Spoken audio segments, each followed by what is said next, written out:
غرور کس چیز پر؟ دنیا کے سارے راستے قبرستان کی طرف جاتے ہیں، چاہے وہ امیر کے محل سے نکلتے ہوں یا غریب کی جھونپڑی سے۔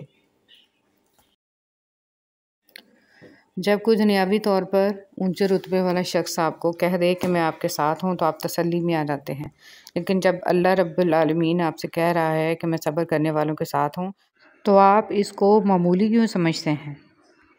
قرآن حکیم انسان کو وہ عظمت بخشتا ہے کہ پھر ایک عام اور بے قیمت انسان بھی بے حد قیمتی بن جاتا ہے۔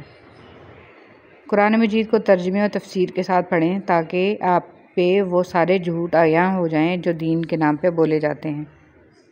مجھے اصحاب کہف پر رشک آتا ہے۔ ان کا دل جب اپنے ارد گرد پھیلی جہالت اور کفر سے اکتا گیا تو وہ ایک غار میں چلے گئے۔ ان کا ایمان بچ گیا، اللہ بھی ان سے راضی ہو گیا۔ تم ایک غار اپنی ذات میں بنا لو، روز کچھ دیر اس میں اتر کر اپنے رب کو یاد کیا کرو، اس کے ساتھ کچھ وقت گزار لیا کرو۔ اس فتنوں بھرے دور میں تمہیں سکون بھی مل جائے گا اور تمہیں قرار بھی آ جائے گا انشاءاللہ۔ جب انسان کے اندر ایمان آ جاتا ہے، وہ ہر چیز کو جو اس کی زندگی میں اچھی ہوتی ہے یا بری ہوتی ہے اس کو ایک اور نظر سے دیکھتا ہے۔ وہ اچھی چیزوں کو اللہ کی نعمت سمجھتا ہے اور اس پر شکر ادا کرنے کی فکر کرنے لگتا ہے کہ میں نے اس کا حق ادا نہیں کیا، اور جب کوئی تکلیف دہ چیز آتی ہے تو اس پر صبر کرتا ہے اور اس پر اللہ سے اجر کی امید رکھتے ہوئے اسے قبول کر لیتا ہے، اس پر راضی ہو جاتا ہے، تو زندگی فرق ہو گئی نا۔ یاد رکھیے اللہ سبحانہ و تعالیٰ کو اپنی حمد اور تعریف بہت پسند ہے۔ وہ پسند کرتا ہے کہ بندہ اس کی تعریف کرے، اور وہی تعریف کے لائق ہے، اور اس سے بڑھ کر کوئی اور تعریف کے لائق نہیں۔ لیکن ہم سب اپنے اوپر غور کریں کہ ہم اللہ سبحانہ و تعالیٰ کی کتنی تعریف کرتے ہیں، کس دل کے ساتھ کرتے ہیں اور کتنا شکر ادا کرتے ہیں۔ اگر اللہ راضی ہے اور ساری دنیا بھی ناراض ہو تو کوئی نقصان نہیں دے سکتا، اور اگر اللہ ناراض ہے اور سارے بندے ہمارے لیے تالیاں بھی بجائیں اور ہماری تعریفیں بھی کریں تو اسے۔ جب آپ پھل کھاتے ہیں تو بیجوں کو ردی کی ٹوکری میں نہ پھینکیں، انہیں خشک کریں، ایک تھیلے میں ڈال لیں اور اپنی گاڑی میں رکھ دیں۔ جب آپ سڑک پر ہوں تو انہیں کھڑکی سے باہر ان جگہوں پر پھینک دیں جہاں درخت نہیں ہیں، قدرت ان کا خیال رکھے گی۔ تو آئیے زمین پر بیج پھینکیں، کوڑے دان میں نہیں۔ رسول صلی اللہ علیہ وسلم نے ارشاد فرمایا، جس نے سورہ بقرہ کی 2 آخری آیتیں رات میں پڑھ لیں وہ اسے ہر آفت سے بچانے کے لیے کافی ہوں گی۔ رسول صلی اللہ علیہ وسلم نے ارشاد فرمایا، میری اخیر امت میں ایسے لوگ پیدا ہوں گے جو تم سے حدیثیں بیان کریں گے جن کو نہ تم نے سنا نہ تمہارے باپ دادا نے، تو ان سے بچے رہنا۔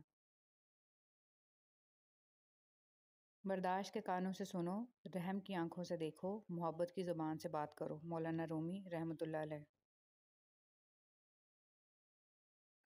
مجھے کبھی بھی یہ غلط فہمی نہیں رہی کہ اگر کوئی مجھ سے چھوڑ گیا تو وہ پچھتائے گا۔ میں نے ابھی تک یہی سیکھا ہے کہ زندگی رکتی نہیں، کسی کے لیے بھی، بس چلتی رہتی ہے۔ لوگوں کو تو لوگ مل جایا کرتے ہیں، آپ اہم ہوں گے تو بھی یہ وہم مت پالنا۔ جب انسان بے حد تکلیف میں ہوتا ہے اور مسکرا کر یہ کہتا ہے کہ میں نے یہ معاملہ اللہ کے سپرد کیا، تو یقین مانو فرش سے لے کر عرش تک ہر چیز لرز جاتی ہے۔ وہ آہ 7ویں آسمان تک پہنچ جاتی ہے۔ جب معاملہ اللہ کے سپرد کر دیا جائے تو ظالم بچ نہیں سکتا۔ وہ معاملہ ایسا حل ہوتا ہے کہ آپ گمان بھی نہیں کر سکتے۔ وہ رحمان اور رحیم تو ہے، مگر کیا تم نے سنا نہیں، وہ ذوالجلال بھی ہے۔ بیٹیوں پر ایک وقت وہ بھی آتا ہے کہ جب خود ہی کہہ دیتی ہیں، میرا اب میکے جانے کو دل نہیں چاہتا۔ گھمنڈ طوفان میں کشتیاں اور گھمنڈ میں ہستیاں اکثر ڈوب ہی جاتی ہیں۔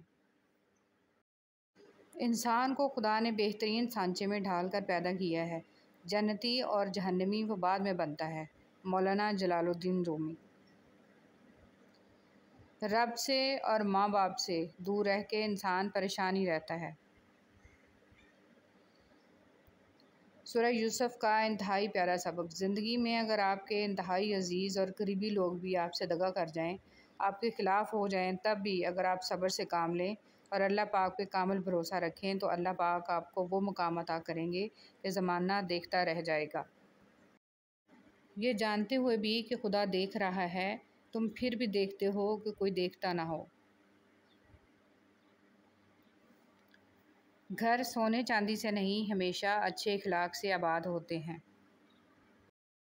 جب انسان کسی رنج اور مصیبت میں اللہ سے شکوہ کرتا ہے تو اللہ فرماتا ہے کہ اس مصیبت کا شکوہ بیجا ہے، یہ مصیبت تو تجھے میری طرف متوجہ کر رہی ہے۔